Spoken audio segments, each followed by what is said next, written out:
Hello, Radhe Radhe, नमस्ते। तो मैं आज लेके आई हूँ आपके सामने আজকে আমি নিয়েছি আজকে আমি নিয়ে এসেছি একাদশীর একটা রেসিপি, সাবুদানা বড়া।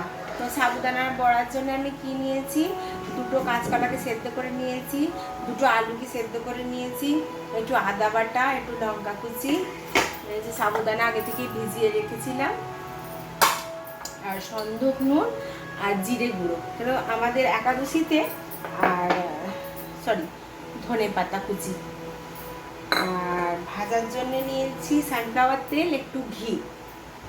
আর একাদশীতে আমাদের মানে বাইরের নুন খাওয়া যায় না, তো সন্দক লবণ দিতে হয়।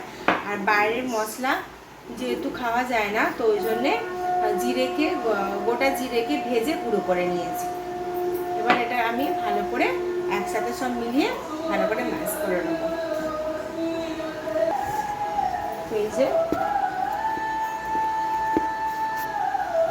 আলু আর এটা আমি দিয়ে দিয়েছি কাঁচকলাটা। এবার এতে একটু আদা বাটা দিয়ে দেবো, কাঁচা লঙ্কা, ঝালটা আপনারা আপনাদের নিজেদের মতন খাবেন, ঠিক আছে। এবার এটাতে একটু ধনে পাতা কুচি দিয়ে দেবো,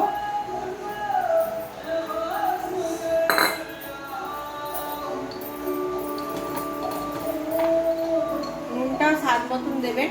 আমি সন্দক নুনে করছি, আপনারা একাদশী যদি করেন তো সন্দক নুনে করতে হবে, সন্দক লবণে। 2 চামচ মতন দেবো সন্দক লবণ, একটু চামচটা ছোট, বেশি দেবো।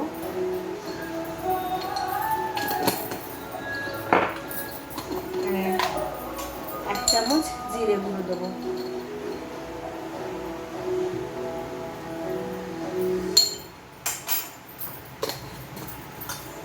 এটা ভালো করে ম্যাশ করবো।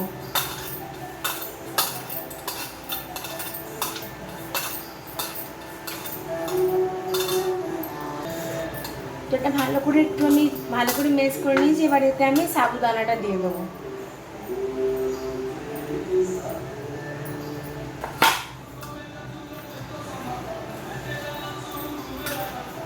সাবুদানাটা সকালবেলা আমি ভিজিয়ে রেখে দিয়েছিলাম, সকালবেলা ভিজালেই হবে। আর বড় দানা সাবু নেবেন, ছোট দানা না, বড় দানা।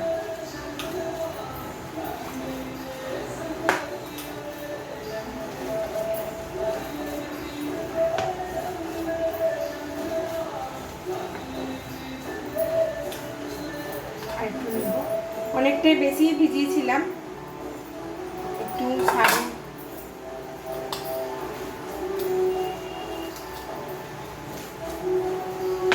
তো ভালো করে সমস্ত জিনিসগুলো ভালো করে জল ঝরিয়ে নেবেন। সমস্ত আলু সেদ্ধ করে, কাঁচকলা আলু সেদ্ধ করে তার জলটা, সাবুদানার জলটা ভালো করে যেন জলটা বেশ ভালো করে শুকিয়ে যায়। এবার এটাকে বড়ার আকারে গোল গোল শেপ দেবেন, চ্যাপটা চ্যাপটা শেপ দেওয়াটাই ভালো। এরকম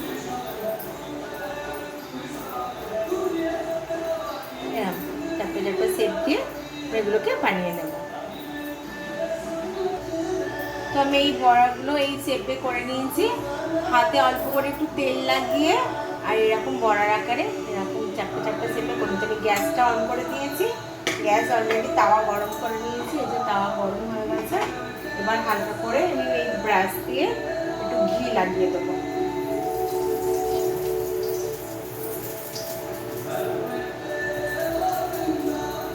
একটু তেলটা একটু বেশি লাগে, তাওয়া গরম হয়ে গেছে। এবার আমি একটা একটা করে বড়া এতে বসিয়ে দেবো।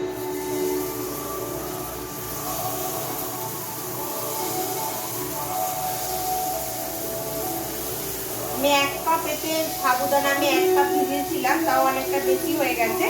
আমার অতটা লাগে না, কারণ আমরা পরিবারের লোক কম, তো আপনারা আপনাদের মতন সাবুদানা ভিজিয়ে করবেন।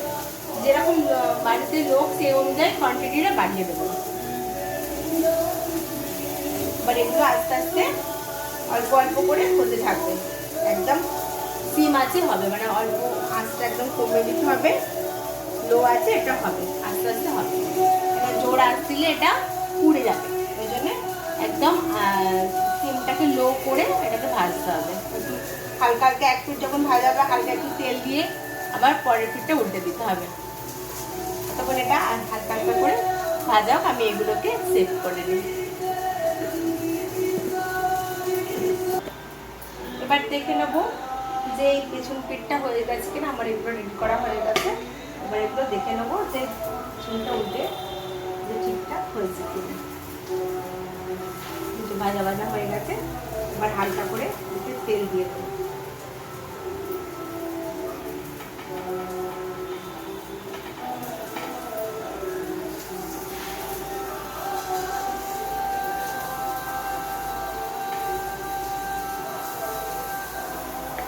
বাটাতে হালকা করে তেল ছড়িয়ে দেবো উল্টে দিয়ে সব। এই যে এক পিঠটা ভাজা ভাজা হয়ে গেছে। এবার আমি যে সানফ্লাওয়ার তেল নিয়েছিলাম এই সানফ্লাওয়ার তেলগুলো হালকা হালকা করে এরকমভাবে সাইডে সাইডে দিতে থাকবো। তো এই পিঠটাও ভাজা হয়ে যাবে। এরকমভাবে দিতে থাকবো, তো এই পিঠটাও আস্তে আস্তে ভাজা হয়ে যাবে। এবার মোটামুটি এটা হয়ে গেছে। এটা একটু ভাজতে কিন্তু টাইম লাগবে, আস্তে আস্তে মানে গ্যাসটাকে লো করে তো ভাজতে হবে, একটু ভেতরটা হতেও টাইম লাগবে। তো এটা হতে টাইম আমার অলরেডি আমার এটা হয়ে গেছে। এবার এটা আমি গ্যাসটা কমিয়ে দিয়ে এবার আমি একটা একটা করে নামিয়ে ফেলবো।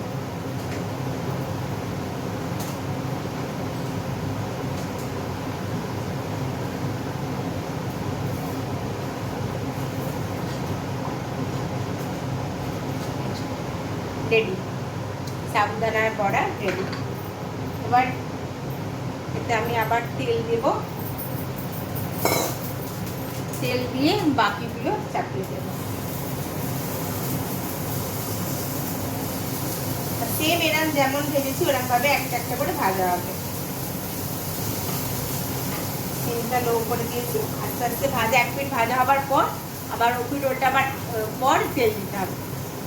তো যদি আমার এই সাবুদানার বড়া রেসিপিটা ভালো লাগে তো প্লিজ প্লিজ একটা লাইক শেয়ার কিন্তু করতে ভুলবেন না, আর কমেন্টস করে জানাবেন যে আমার সাবুদানার বড়াটা কেমন হলো। সবাই সুস্থ থাকবেন, ভালো থাকবেন। এখানেই আমি রাখলাম। রাধে রাধে।